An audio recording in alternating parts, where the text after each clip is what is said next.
I'm Sean Haney, and this is Realag on the Weekend.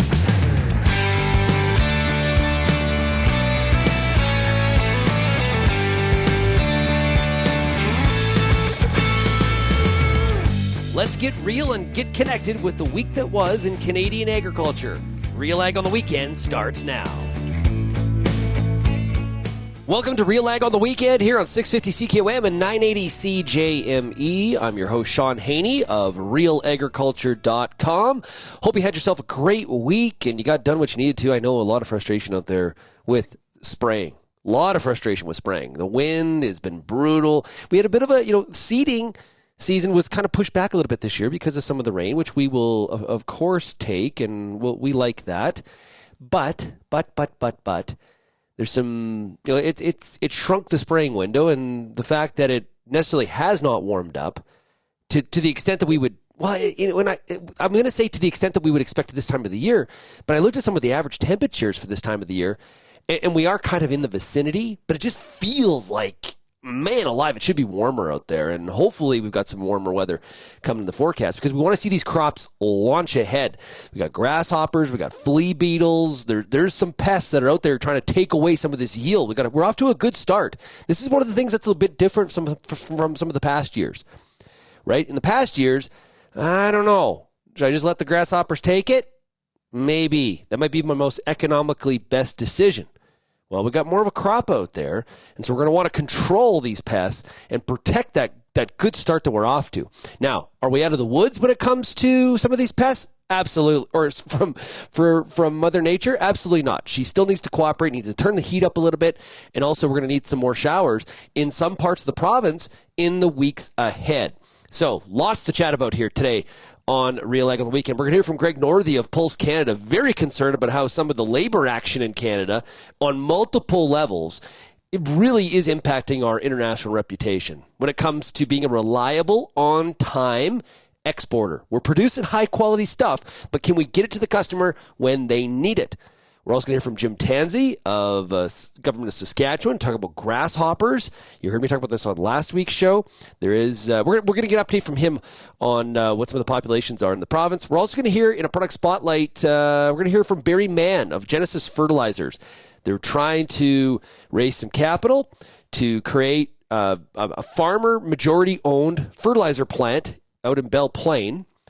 And we're going to hear from Barry on that. And we're also going to hear from Nicole Fox of BSF today about flea beetles, another pest that's trying to attack. We need to grow through the flea beetle stage to get past the flea beetle so they move on to something else.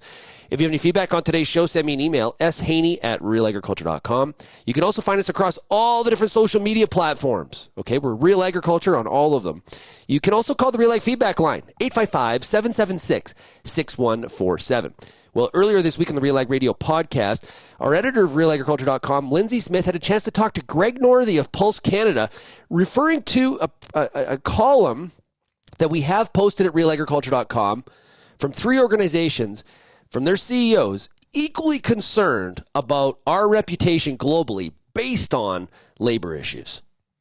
Pulse Canada, the Canola Council of Canada, and Cereals Canada have all gotten together and written an op-ed. We've got it up at realagriculture.com. The headline's a catchy one, talking about team turmoil, which I like. There's some hockey reference in there as well. But it's not a good news story, necessarily, really highlighting some of the challenges that we've got in front of us as far as a country, as far as our logistics go. So, Greg, walk me through it. Why is an op-ed like this so important to have out there in this discussion, be out there right now? Yeah, so you're right. It's not a good news story. And, some of the impetus for our CEOs will speak often about what each of our commodities are facing, because in reality, our farmers are going to be the same. And so we look for those synergies where we can. And, increasingly, and it's not necessarily a news story, but it's one that's taking on an increased importance at the moment just because of the labor unrest that we have. Right. Is that our international buyers consistently ask us over and over, what's happening with your transportation? Are you going to be able to supply us?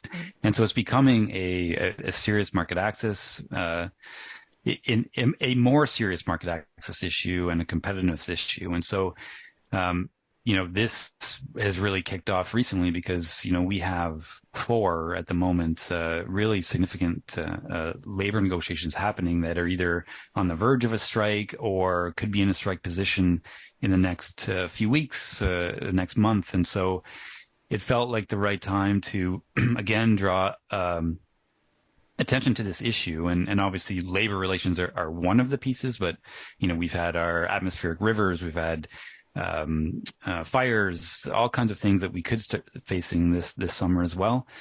But at the moment, it's labor, and it could be in a few months from now, it could be a weather-related incident. But all of it highlights just how fragile our supply chains are.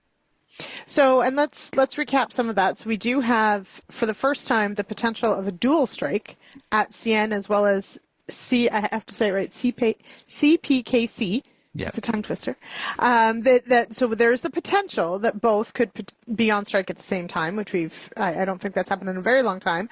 But that could happen, of course, in the middle of the shipping season, potentially. And now we've also got CBSA in a strike position. What other labor issues are you watching right now? Yeah, so those two are very significant. We've also have longshore ship and dock foremen in the Port of Vancouver, who one unit is in a strike position, but they are also in negotiations, and at the moment, the union is now voting on the latest employer offer, and the vote's due this week, and so if that goes, hopefully that would resolve that one. I mean, Right. Ideally that would be the case, but if it doesn't, then we could have that unit in strike position, and effectively that would shut down the container terminals in Vancouver, which is significant. And then the other side of Canada, in Montreal, also the workers in the container terminals there are also in negotiations. That was slightly delayed because there was a decision from the Canadian Industrial Relations Board on essential service to essentially designate them as essential service. That was rejected, which I think foreshadows potentially what we could see on the rail side. So those negotiations are ongoing. They're not in a strike position, but they could be depending on a vote that they may decide to have. So Right. four of them are ongoing, affecting either our ports, our border, or our railways. Now, and unlike something, let's say, like an atmospheric river or, huge wildfires or a very cold week in December or January, which, we know can have significant impacts on our logistics, those are, of course, forces of nature that, realistically we have to react to. Labor issues, infrastructure issues, these are things that we as people, as governments, as organizations can have an impact on. So what would you like to see our government be doing proactively, potentially, to try and keep our system rolling smoothly and try to get ahead of some of these labor disputes? Yeah, and you're exactly right. And that's why, the op-ed was really focused on team turmoil, and that when it comes to labor relations, the government has a large role to play. They set the framework by which the two sides will negotiate, and they set the mediation. And so while the two sides will use those pieces, we really have to start to look at whether there needs to be some changes potentially in how those are addressed. And obviously, the focus is on coming to a negotiated outcome. And in this case, it's both the union and the employer that have to come to the table in good faith. And a lot of the time we don't necessarily, or at least the perception is because there's so much strife that there seems to be a lot more, there's less ability for the two sides to come together. And so the government has a lot to bring to bear on that process, whether it's, directly intervening or whether it's being there and making sure that they're offering the mediated negotiations as much as they can. So, it's to some extent, it really is government letting both sides know of the impact that this can have. Obviously agriculture impacts us a great deal, but this is a whole Canada-wide economy issue, right? And so it's a bigger issue. And so, government needs to be there, and we're really trying to draw attention to that, where the more that producers are speaking to their MPs, really raising this issue that labor is an own goal when we fail on negotiations, and that government needs to be there, MPs need to be stepping up and need to be thinking about how government can take a more proactive role in that. Yeah, and that's the focus. You're right, isn't that when it comes to a weather thing. So you mentioned, off the top that discussion certainly, with our international customers as to the reliability of the products that they want, being able to get to their shores when they need them. How significant is that concern for different customers? It's very significant. It comes up pretty much, well, it's tough to say all the time, but incredibly consistently, especially in markets where we face competition, in that people really like Canadian product. But it's one thing to like it. If they are not going to get it reliably, then they look elsewhere. And so, from the Pulse perspective, Australia is really expanding their particularly their lentil acres, and they're becoming extremely competitive in our key markets. And so we have to up our game. And if one of the things that is preventing us from being competitive is as basic as our supply chains not being able to get to them, it's a problem. And so we view it, we see it all the time. I know the cereal side see it. I know canola sees it all the time from their key markets. Like, what's going to happen this year with your supply chain? Are you going to be able to supply us? Because they want to plan ahead as well, right? And right. People need a reliable supply, whether it's for their processing plants or what have you. And so it comes up all the time, and it's something our CEOs are very seized with because they hear it so often. I know some people kind of roll their eyes at this, where they're like, "Oh, come on! How is Canada seen as an unreliable supplier of goods? We're great." I can back up what Greg has to say. When I travel outside this country, it's mainly in the U.S., and Greg's talking about customers really abroad. But even from a U.S. perspective, what is going on in Canada? I was on RFD TV earlier this week talking about some of these labor issues and was like, y'all got some problems. Yes, we do. When we come back to Realag on the weekend after a short break, we're going to hear from Barry Mann of Genesis Fertilizer and hear about what they're up to around Belle Plaine when it comes to building a farmer majority-owned fertilizer plant. Great product spotlight coming up next. You're listening to Realag on the weekend. Of course, we're on 980 CGME and 650 CKOM.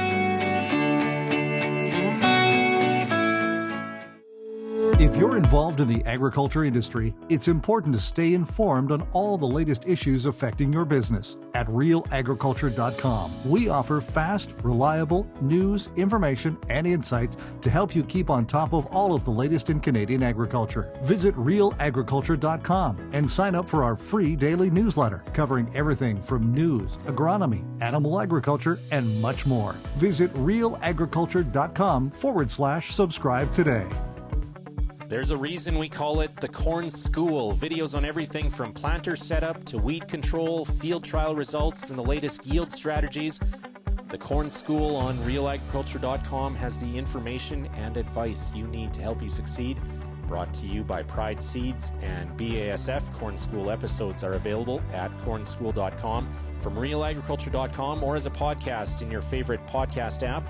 Check out the latest Corn School episode today.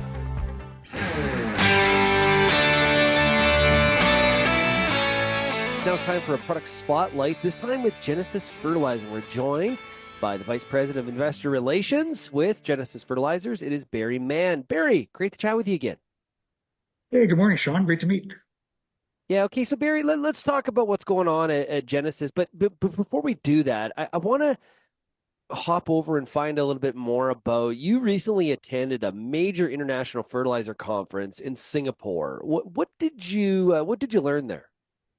Well, I think one of the key takeaways, and there was a number of them, but it was really confirmation as to what the world fertilizer scene looks like and what those supply-demand dynamics are, and also just the impacts of all the recent over the last 3-4 years, all that geopolitical risk that's happening, and how that's affecting fertilizer, and really the prices, how that affects particularly Western Canadian farmers and farmers in general across Canada. So it was really there to get confirmation of what we're doing with the Genesis project and why, and ensuring that the kind of the things that we've put in place and what we're discussing with farmers here in the ground um, is real. And what came out is it's extremely real. All the major players were showing that they've got true concerns regarding those geopolitical risks. Whether it's kind of crazy. We've got the lowest cost of production to make fertilizer here, but we're paying the world's highest prices. And it's basically due to the fact that this whole supply demand balance is we're sitting here so far away from port positions, and from the main production areas in the world, that we're kind of subjected to all of those dynamics. And it really reinforced what we're trying to do in building a new facility in Western Canada to take advantage of those real life logistics and supply demand issues and just bring that more production home. Okay, so like if you think about it, these global trends that you here at the conference that are being discussed in obviously at the farm level, what impact are these global trends having actually on Canadian farmers? Well, for example, when you look at the shipping routes and you look at the actual maps of where fertilizer is moving around the world, we really don't see a lot coming into North America, right? There's enough just to kind of meet that demand. So because of those distances and the time, the turnaround, to bring that fertilizer in, so we're just kind of held captive to the current production that we have. And there's no quick fix. The one presentation that was given was regarding the investment and the projected investment over the next, and they look long-term here, like you look out 10 years, right? Yeah. And there was nothing other than Genesis really on the map for North America.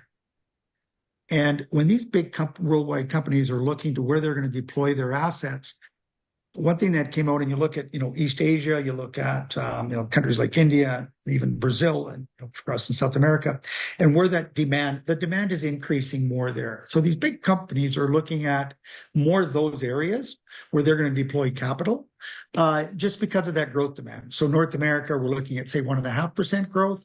Some of these other countries I mentioned are upwards of 5, 6, 7, 8% growth, right? And in urea, in nitrogen fertilizers. So that all impacts those investment decisions, and there's no quick turnaround, right? Like it's not like you can just flip the switch. We're experiencing that. We're a number of years into this project, but we're now well on our way. Engineering is in full force. Land is in play. We're meeting with all the major players that are going to design and build a project. So we're moving forward. So what Genesis is doing, we looked at that current supply demand differential, which right now shows about 1 million ton for Canada, 5 million ton for the United States. So there's about a North American 6 million ton shortfall. Our plant's going to be about 1.1 million ton of production of gross tons. So when we look at that and we look at that market share, we've only got room in the project for somewhere between 15 and 20% market share. So we're targeting those farmers that want to be directly vertically integrated, because Genesis will sell at market price. We're just joining the club, we're joining the market. But the difference is, instead of major hedge funds and foreign governments owning our fertilizer production, it's going to be owned by the farmers. So the farmers are coming on, they're investing to a level that represents their fertilizer usage on the farm. So if they're using 500 ton, they're basically going to own enough shares that represent the 500 ton of fertilizer.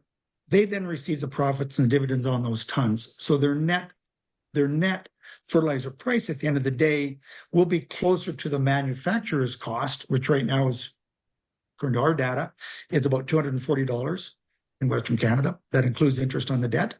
So when it's selling at $700 or $800 or in 2022, $1,250, there's a significant amount of profitability in these enterprises that are going to come back to the farm. Great stuff. Well, if anybody out there in the Real Agriculture and Real Ag Radio audience is interested in finding out more about Genesis Fertilizer and this project and how potentially they can participate, make sure you go to genesisfertilizers.com. Hey, Barry, thanks a lot for joining us here today. Appreciate it. You bet. Thanks, Sean. Okay, we'll be right back here on 980 CGME and 650 CKOM with Jim Tansey to talk about grasshoppers.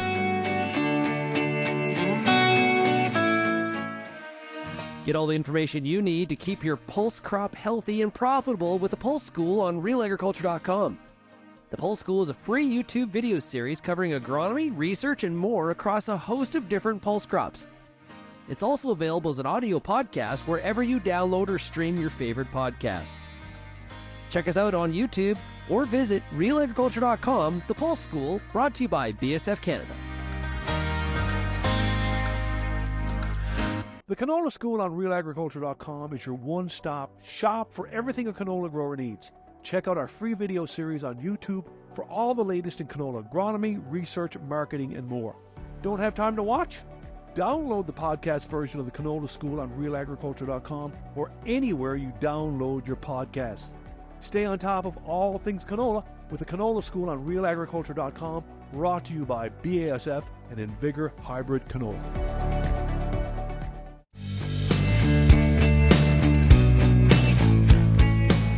This week, Real Agriculture's Amber Bell was out. She was putting on some kilometers on her vehicle, going across Saskatchewan, filming crop schools, and one of those was a pulse school. It's not even up on realagriculture.com yet. Okay, so you're getting the early preview here. But she caught up just outside of Saskatoon. She caught up with Dr. James Tansey, who is, of course, the provincial entomologist in Saskatchewan. And they're talking about grasshoppers relative to pulse production, but I think this is important to get some of this information out as quickly as possible in the sense of what impact has the cool, wet spring had on grasshopper populations so far in the 24 growing season. Here's Amber Bell talking to Dr. James Tansey. Yeah, I think we need to take this in context of what we were looking at a few months ago. So we were looking at the seasonal forecast, and things were looking like they were going to be elevated temperatures, or above normal temperatures. So there was a high probability of that. Obviously, that didn't pan out. So temperatures are cool, the conditions are wet. These animals are ectotherms. So everything about them, their development, their behavior, their physiology is all determined by temperature, and they like it warm, and they like it dry. And part of the reason that they like it dry is that they are subject to the regulating effects of some fungal pathogens, and these can have really pretty serious effects on local populations at any rate. What this means in the current moment is that the hatch has been delayed. So the development of those embryos began again in the spring after terminating in the fall with the cold weather. Of course, the warm weather that stimulates the continued growth and development of those embryos. You need a certain number of growing degree days for them to absorb enough heat to complete their development. We're just arriving there right now. So we are seeing some emergence, and we are seeing some emergence of even damaging populations of nymphs, despite the cool, wet weather.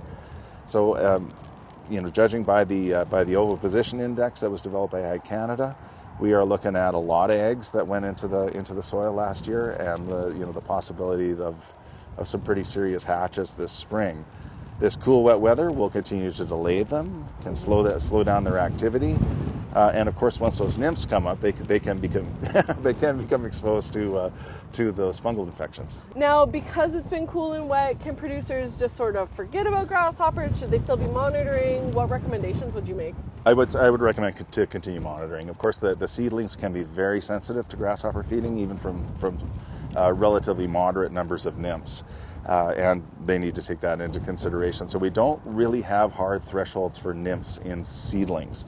And I think growers need to take that as a case by case, and if they see damage accumulating, and it can accumulate quickly, then they need to act. Okay, that's good to know. Yeah, so I think other stages of pulses that are sensitive are lentil, of course. Is particularly sensitive to grasshopper feeding when it's in flower and early pod. Two-stripe grasshopper really likes to munch on lentil, so they can cause a lot of damage in an awful hurry, and economic damage at low numbers. So our threshold for those is 2 adults per plant, or per square meter, pardon me. That's not a lot of adults there. No, it's not. No, it's pretty low density, but they can cause a lot of damage in small numbers. So if you start to notice them in your field, what would be your next steps? To monitor, evaluate them against the thresholds for a particular crop. Typically, with most crops, we're looking in the range of 10 to 12. If growing conditions are very good, you can tolerate 10 to 15 really. Oh, wow. With different crops, flax and boll, lentil and flour, you're looking at 2 per square meter. and and you need to walk the crop to be able to determine what you have there. The easiest way is to walk a transect through your crop. So that is basically put your foot down, count what moves in a 1 meter by 1 meter area. Repeat that 10 times. Walk another 50 meters, 25 meters, repeat that again. So you get a total of 50 counts, divide that whole number by 50, and that'll give you your per square meter count. And a decent evaluation of what's going on in your whole field. Okay, and if you have reached those thresholds, then it's time to spray? That's your action threshold, yeah. Okay, yeah. and you probably have to do that fairly quickly to... Yeah, damage can accumulate quickly. So yeah, it behooves a grower to get on that. To get on it right away. Yeah. That's good to know. You know, it's funny, no matter how many of these videos we do, it's all about scouting and being out in your field. Yeah, it's a consistent theme. You don't just get to go to Mexico. Truly, yeah. Okay, so are there certain stages in the pulse growth cycle that are more susceptible to grasshopper damage? Of course, yeah, and as we mentioned before, seedling crops are particularly sensitive. Damage to cotyledons, of course, can really be detrimental to the growth of plants. So that can coordinate well with the emergence of nymph grasshoppers, or grasshopper nymphs. So yeah, evaluate those on a case by case again. Other stages of crop growth that are particularly sensitive, and we talked a little bit about lentils before, but when they're in that flowering stage or early flower or early pod stage, they're particularly sensitive to grasshopper feeding, and you need to have a low threshold for them, and that's once again 2 per square meter. An important consideration too is that we've got 4 primary pest species in the province. We have about 85 species of grasshopper in the province. The vast majority of these are never pests.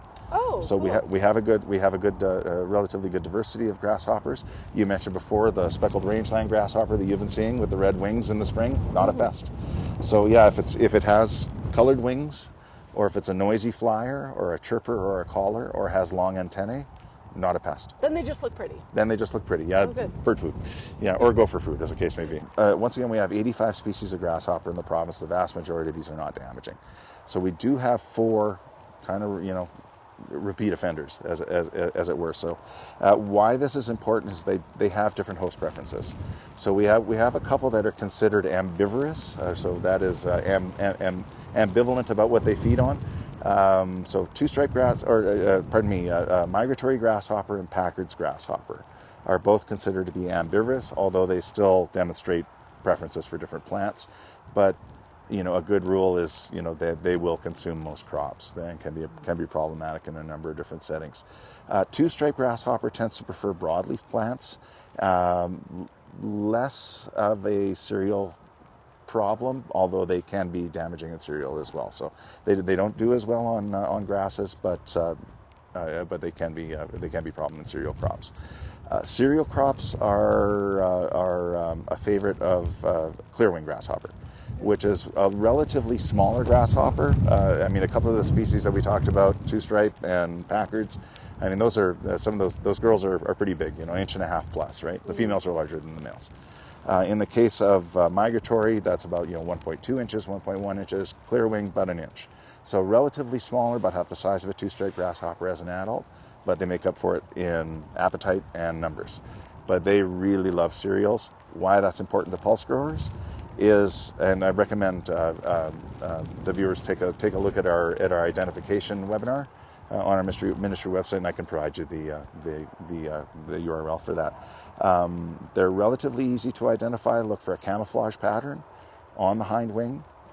They don't like pulses very much, and so you can see them in relatively high numbers in non-host settings where they're just basking. They're not actually feeding on that crop. Okay. So that will color your control decisions. So it'd be one you don't have to worry about so much. Yeah, if you have a pulse next to a cereal crop, then you might have some problems. Yeah, you want to address that, but yeah.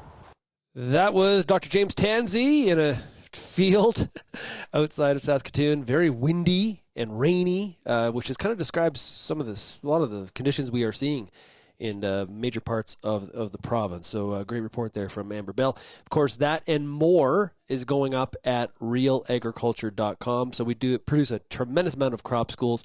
that you could check out. That one is for a Pulse School. You can find it at pulseschool.com, like wheat schools at wheatschool.com, and so on and so forth across all the different major crop types. So please check that out. Let's take a break here on Realag on the Weekend. Of course, we're broadcasting on 650 CKOM and 980 CJME.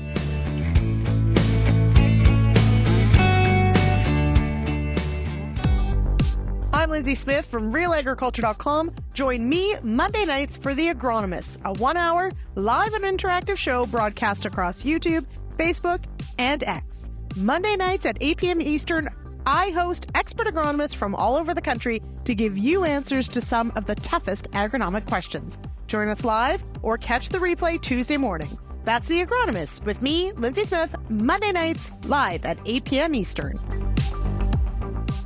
Hi, I'm Bernard Tobin, host of the Soybean School on RealAgriculture.com. Throughout the year, on the Soybean School, we'll bring you timely agronomic video content from planting to harvest, from the latest agronomic research to the latest in production technology. Check out our massive video library on YouTube, RealAgriculture.com, or download the audio podcast versions wherever you get your podcasts. The Soybean School is brought to you by BASF and Syngenta Canada.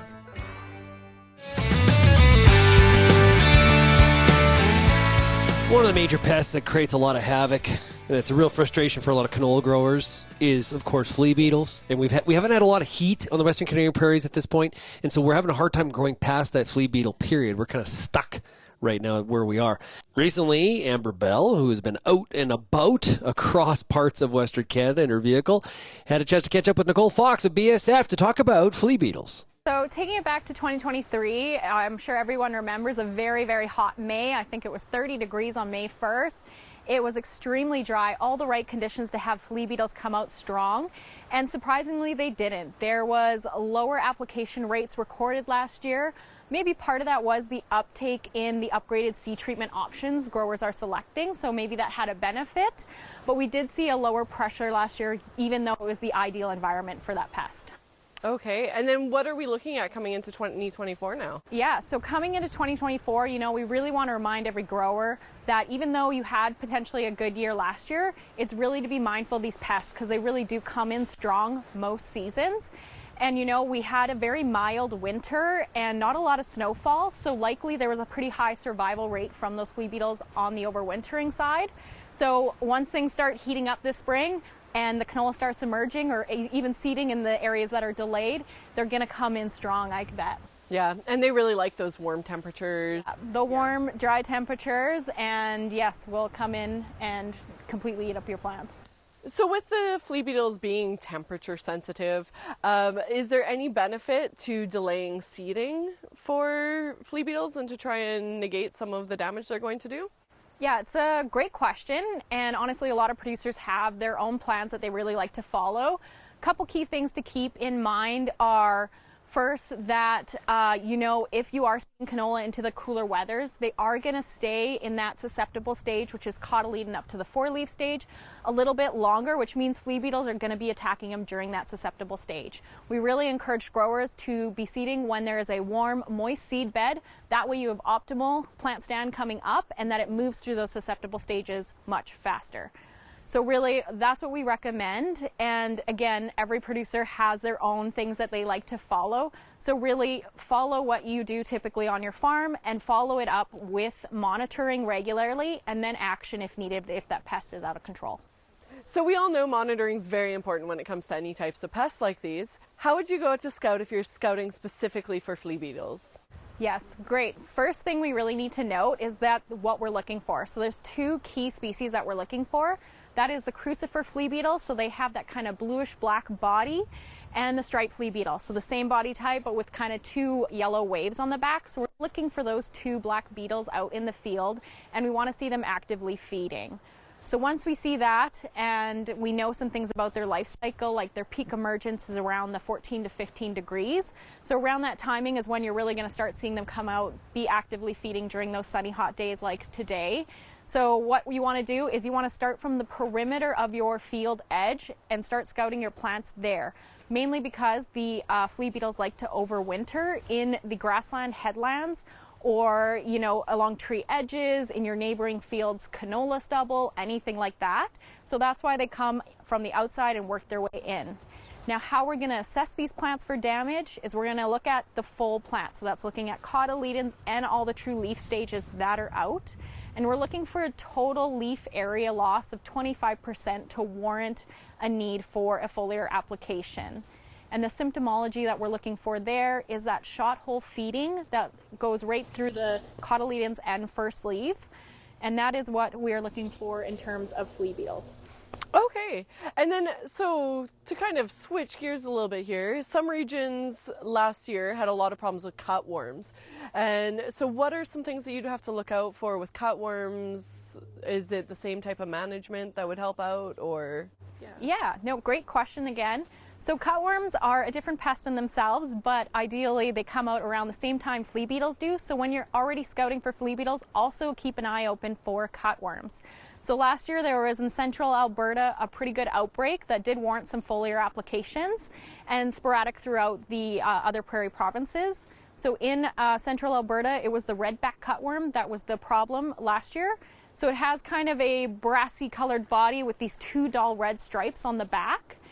And when you are looking for if this is your pest, it's good to note that this pest does come above ground to feed on plants. So you're looking for kind of notches gone on the edges of your leaves. And if you do see a worm of some sort and you're curious if that is a cutworm, characteristic to all the cutworms is if you disturb them, pick them up, poke at them, they'll curl up into a tight C, and that's a sure sign that that is a cutworm. And then as we move into Saskatchewan, Manitoba, they had the redback, but also the pale western cutworm. So this cutworm at younger larval stage is pretty much colorless. They looked very interesting. As they grow up and go through their larval stages, they get to a kind of grayish green color, and again will curl up into a tight C. This pest is a little bit trickier because it feeds predominantly below ground. So when you're entering that field looking for cutworm damage, you're looking for completely toppled over plants because they've taken it off right at that soil level. You're looking for any type of wilting occurring, bare patches in the field, and again, even some of that notches gone on the top. So an important thing for cutworms too is they love the warm soil as well, but during the day they actually go underground and they don't actively feed. They come out kind of at the dusk time to feed. So if you see those signs in the field, make sure you dig up some of those plants and actually look in the soil for evidence of cutworms. And if you do need to manage that pest, you're going to want to come in with a foliar insecticide when they're actively feeding, so again at that dusk timing. And the threshold recommended for cutworms is 4 to 6 larvae per meter squared. Okay, and so for scouting for cutworms, would it be best then to go out in the evening, or would you be able to just judge based on what the plant looks like? You can do a bit of both. So when you're out already scouting for flea beetles, again, you can look for those above ground symptomologies. They don't go too deep in the soil during the day. So again, if you dig it up and kind of, mix the soil through your hands, you're likely to find them if they are the culprit. But again, if you're coming out in the evening and you want to confirm that, you likely will see them come up above ground, especially that redback cutworm, and you'll see them out there moving. And with the foliar insecticides, it is a contact insecticide, right? So you want to be spraying when they're out and actively feeding. That's why the dusk timing. Okay, and that makes sense. Is it typical to find cutworms and flea beetles in the same field? It is surprisingly common to have both pests in the same field, and it can be a struggle to manage both because similar, contact insecticides, you want to be spraying for flea beetles during the day when they're actively feeding out those sunny days, low winds, and then cutworms are going to come out in the evening to spray, so it might warrant two different timings. To stay on top of all the agronomic issues that you may be facing out there in your fields, go to RealAgriculture.com. If you have any feedback on today's show, you can send me an email, shaney@realagriculture.com. Really appreciate you tuning in today. Hopefully you're able to get some of that spraying done, whatever you're trying to do out in your fields. You've been listening to Realag on the Weekend here on 650 CKOM and 980 CGME.